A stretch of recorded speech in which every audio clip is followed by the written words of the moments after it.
All right, peace. Back again to do part 3 of Finding Justice, episode 3. So what I'm going to do is I'm going to pick up where I left off the last episode. So let's go ahead and get into it. So I think the last thing, that I talked about was, or one of the last things that I talked about was Jeb Bush and the statement that he made where he made the claim that passing this stand your ground law would lower crime rates and protect people's rights. And I talked about the contradictions as far as the statistics that have been brought out that, basically prove what he said was bullshit. So let's get into some of the proof as far as the contradictions. Now, since this law has been passed, it states that states that pass the stand your ground laws have an 80% increase in homicides overall. And in Florida, where I think this law, kicked off initially, it says that in Florida, justifiable homicides alone have increased by 75% or have increased 75%. So when he talks about rights being protected, when he talks about crime will go down, where's he getting these statistics from? Or where's he getting his proof from that, this is going to happen or it is happening? Because according to the statistics that was given on the documentary, it states contrary to what the fuck he's saying. So I don't know where this dude is coming up with his reasoning and his rationale for, even making that statement. But, clearly, according to the statistics, until someone comes along and prove something different, his statement, it has no validity to it. It has no weight whatsoever. So let's move on to the current CEO of the NRA. I think his name is Wayne Lapierre. I'm thinking that's the way you pronounce it. Spelled Lapierre. Now, this dude is quoted as saying that if you want to stop violent crime, take every felon with a gun, drug dealer with a gun, and criminal gangbanger with a gun off the street. Now, let's think about what this dude is saying. He specifically picked out people who would be in what is called the criminal world, or, the underground world. He picked out titles that represent people that a lot of people are associated with people of color, meaning black and brown people. He talked about felons. He talked about drug dealers. He talked about criminal gangbangers. Most of these titles, when people start talking about those particular elements of the so-called criminal world, they usually come up with black and brown faces. They usually don't associate that with, any other race. Maybe the Italians, and maybe, the Asians and whatnot. But for the most part, in this country, the climate has been set up to the point where when you start talking about these types of titles, they're usually associated with black and brown people. So now, I think in the first episode, I told you guys that I had some questions that I had written down that was pertaining to, this particular topic. And those questions are also correlated to the statements that some of these individuals have made. So here's one of the questions.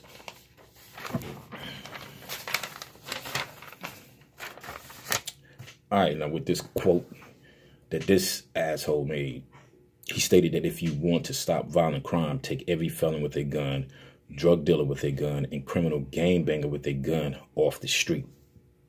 So here's my question. Do these statements also apply to the white terrorists and every zealous white person who think they are above the law, that carry guns also. Because when he said something about felons with a gun, drug dealers with a gun, criminal gangbangers with a gun, well, let's look at this. You have white people who have guns. Let's go with motherfuckers in the NRA that have guns. When you talk about gangs and whatnot, the NRA is a gang. Now, I don't know if there are any black people who are in the NRA or not. I've seen videos where, you know, they are present at some of their, you know, meetings and whatnot. But I have never seen any person of color in those videos. Only thing I've seen is a building full of white people. But that's a gang. And some of these motherfuckers that are out here shooting and killing people, chances are they are either a part of that gang or they are affiliated with the NRA. Let's take this shit even further. What about the Irish? That's a fucking gang. They commit crimes. They do all kind of bullshit. But he didn't say anything about them or would allude to any references that is pertaining to anything that has anything to do with that particular gang. Let's go with the Ku Klux Klan. Let's go with the skinheads. The list can go on and on and on and on and on and on and on. And all of the things that he's saying that these people do as far as felons with a gun, drug dealers with a gun, and gangbangers with a gun, all of these people indulge in all of these activities as far as these titles are concerned. But when he made his statement, even though he didn't specifically say brown and black people, you kind of get the idea of what he's talking about and who he's talking about. Now, here's another question. Since he is the CEO of the NRA and they are the ones who are responsible for pushing the stand your ground law or supporting the law, is he suggesting that murder should be used to accomplish this goal, or is he saying murder, stiffer penalties, and harsher sentences is the answer?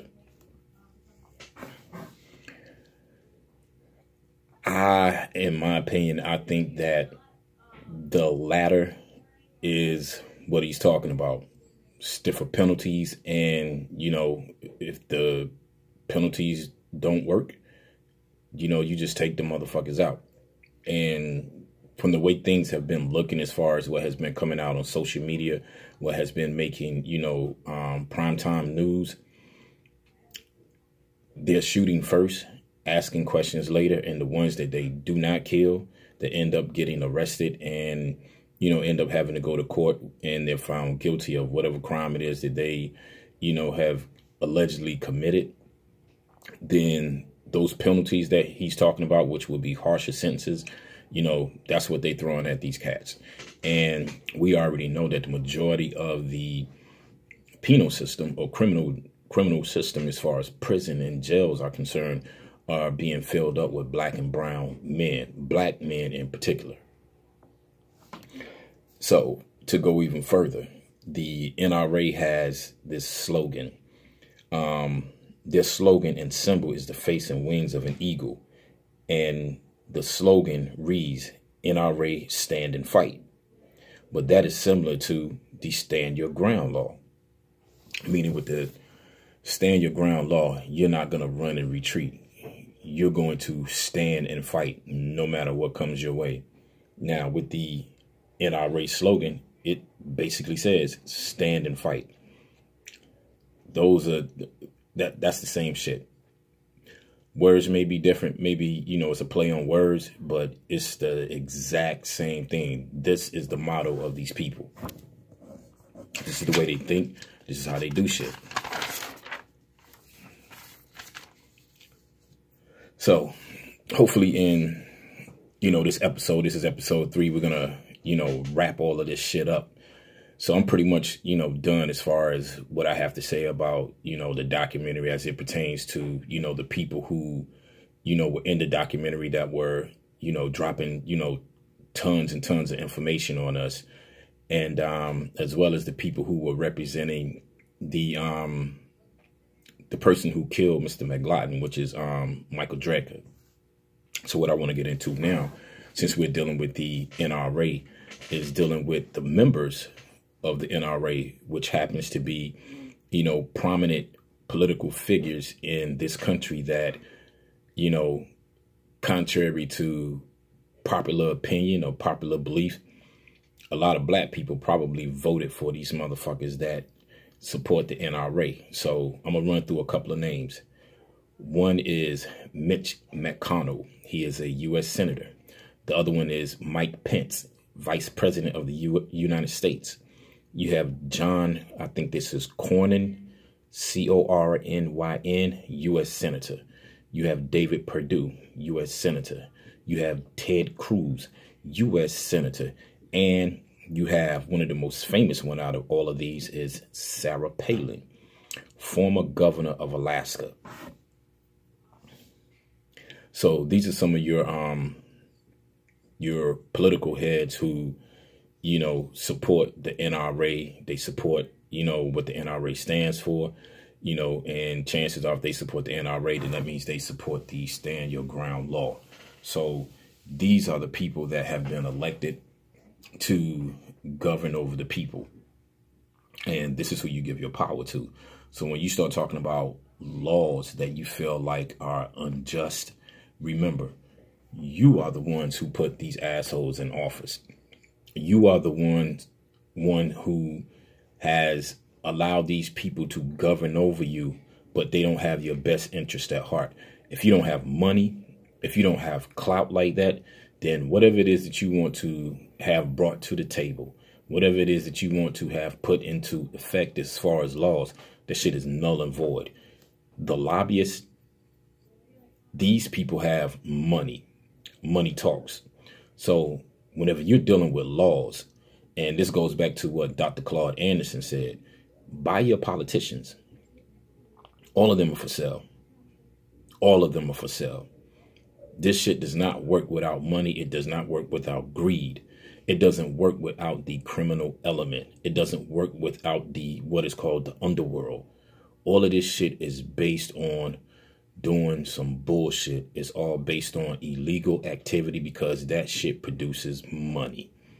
So every crime that black and brown people have been locked up, hell, even, you know, some Caucasians or Asians or Arabs or whatever race or individual that you want to talk about, all of them that have broken so-called laws in this country, remember that the United States was founded off of breaking every law that they have in the state and federal system. As far as the penal system is concerned, they've broken every law to establish the United States of America.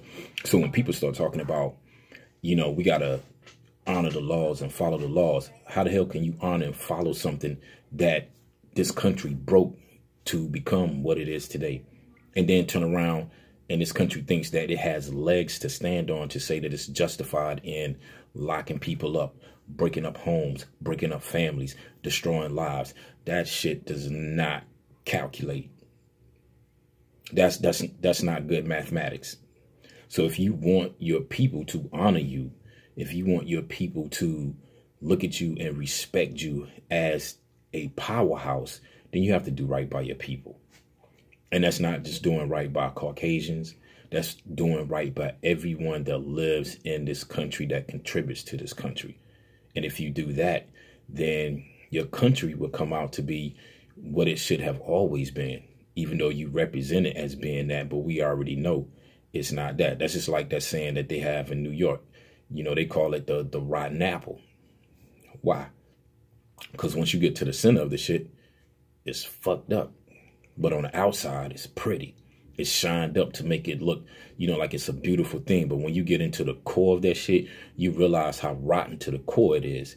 And that's how the United States is. Everybody that comes here, they look at the United States as if it's this beautiful place, you know, this land of milk and honey, where all of your opportunities, you know, all of these opportunities that you have to become whatever it is that you want to become, you know, the thing of the American dream. You know, people come here looking for this shit, but when they get here, they find that it is, you know, altogether something entirely different. Some people come over here and it's like they traded one damn nightmare for another nightmare.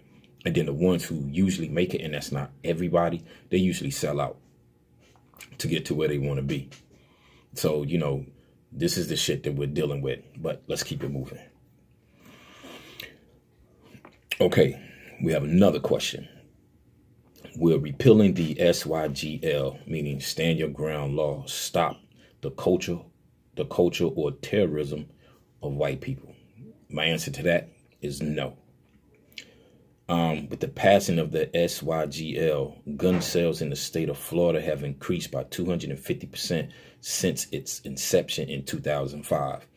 That goes back to what I was telling you guys earlier about, I think I had said something to the effect of, you know, who are these people that are, you know, buying these guns and whatnot? Are they mainly Caucasians, or are they, you know, black and brown people, or is it a mixture of, you know, all races? That's something that we need to look into. It also states that 1.1 million Floridians now have concealed weapons permits, 3 times as many as in 2005 when the law was passed. Going back to what I just stated, who are these people? Who are these people that have caused this increase? Because like I said, I think in video 2 or episode 2, the majority of the people that you see walking around with guns on their hip are white people. The majority of the people that you see in these gun shows are white people. The majority of the people that you see killing other people are white people. And for the most part, you don't find too many people of color killing Caucasians, because usually we kill where we at. But with these motherfuckers, they also kill where they are at, but they'll go somewhere else to kill people. Hell, they even go to another damn country and kill people. This is how they operate. So how we get past this shit, I really don't know. But, you know, it is getting to the point where you're not safe. Your family's not safe. You're not safe as a brown man. You're not safe as a black man. And just recently, we had another incident that happened. That was in, I think, Australia, where this guy shot up or bombed a, I think it was a mosque. And again, when they show who the perp was, he was a white dude. But yet they always, you know, swing the narrative to make it look like the majority of the people that are doing violent crimes are black and brown people. Come on, man. When's the last time you heard about a black serial killer? Besides what was the motherfucker's name? John Muhammad. He's the only one. When's the last time you heard about that? You got one. And I wouldn't even go as far to say he was like these motherfuckers. But we can go through a list of people that are like that are other than black and brown. 9 times out of 10, they're always Caucasian. Always. So when we start talking about, you know, stiffer penalties and protecting people's rights, then whose rights are we protecting? Because for the most part, when we talk about these types of killings, those are not black and brown people. Those are Caucasians. So when you start talking about protecting people's rights, hell, the rights that you need to be protecting and the people that you need to be protecting are the black and brown people from white people who feel like they have the right to shoot, kill, beat up, brutalize, victimize, vilify black and brown people simply because they don't like the way you look. Those are the people that we need to be protecting. So we're going to go ahead and wrap this thing up. So I think episode 3, let's see how much time we got. Okay, we got plenty of time. Episode 3 should be the last video. So I'm going to go ahead and wrap this thing up with a few more statements that I'm going to make. And this is dealing with, you know, Mr. Drecker. So September 24th, 2018, Drecker was released from jail after spending 43 days in jail. And like I told you guys, I think in the first episode, the only time that I think this guy would get would be the time that he spent in jail. I don't think he will go to prison. I think he's going to get off. I think they will find some kind of loophole to get him off, and he's going to walk away, you know, free. I also told you guys that the initial lawyer that was representing him, the person who took up his case, was the attorney by the name of Lisa Clifton. She will no longer be representing Mr. Drecker. Someone is going to take over that case. And I also told you guys that his trial is set to begin in August of this year. And another tidbit of information is the stand your ground law is in effect in 34 states across this country. That's over half of the country. And I'm in North Carolina. And North Carolina also has the stand your ground law. So for those of you who are living in North Carolina, yo, be on your P's and Q's, watch your back, watch your friends, watch your family, watch your loved ones for these crazy ass assholes who are out here with these guns and they live by this particular law. Be mindful of the things that you do when you're out here in these streets. Be mindful of where you go. Be mindful of the institutions that you go into, whether it's entertainment, whether it's you're going to school, no matter what the case may be mindful of your surroundings, because you never know when some shit is going to pop off. You never know when you are going to run into someone who was an asshole, and a problem that could be fixed or solved verbally can end up turning into a confrontation to where your life is at stake and you lose your life, or your loved one loses their life, or a friend of yours loses their life, or a family member loses their life. So be mindful of where you go. Protect yourself at all costs, man. Do what you have to do to live to see another day. So for those of you that want to know more about the organizations that I think helped to put this documentary together, as far as the Stand Your Ground law and the other topics that they're going to be covering in the Finding Justice docuseries, there are 3 websites that I have listed that you can go to. And these particular organizations, they were also present in the docuseries, you know, as far as the ones that I've seen, but I'm thinking they're in all of them. And, you know, that consists of, one group is called Color of Change. The other one is called Circle of Mothers, and the other one is called Dream Defenders. And these are the websites or web address that you can use to get in contact with these people if you want to, you know, lend a hand in helping out, or you want to get more info as to how you can go about, you know, doing things in your area to combat, you know, this Stand Your Ground law as it pertains to, you know, you and yours and people of color, or just people in general.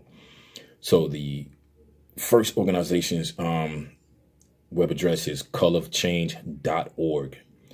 The second one is circleofmothers.org. And the last one is dreamdefenders.org. So like I said, if you guys want to, you know, find out more information, or if there's something that you want to help do as far as trying to repeal this law, if you can get that done, which I highly doubt it, you know, these are some of the organizations that you can get in contact with. So that's pretty much it, man. I'm going to try to cover another another series, or not a series, but another topic as far as the docuseries is concerned.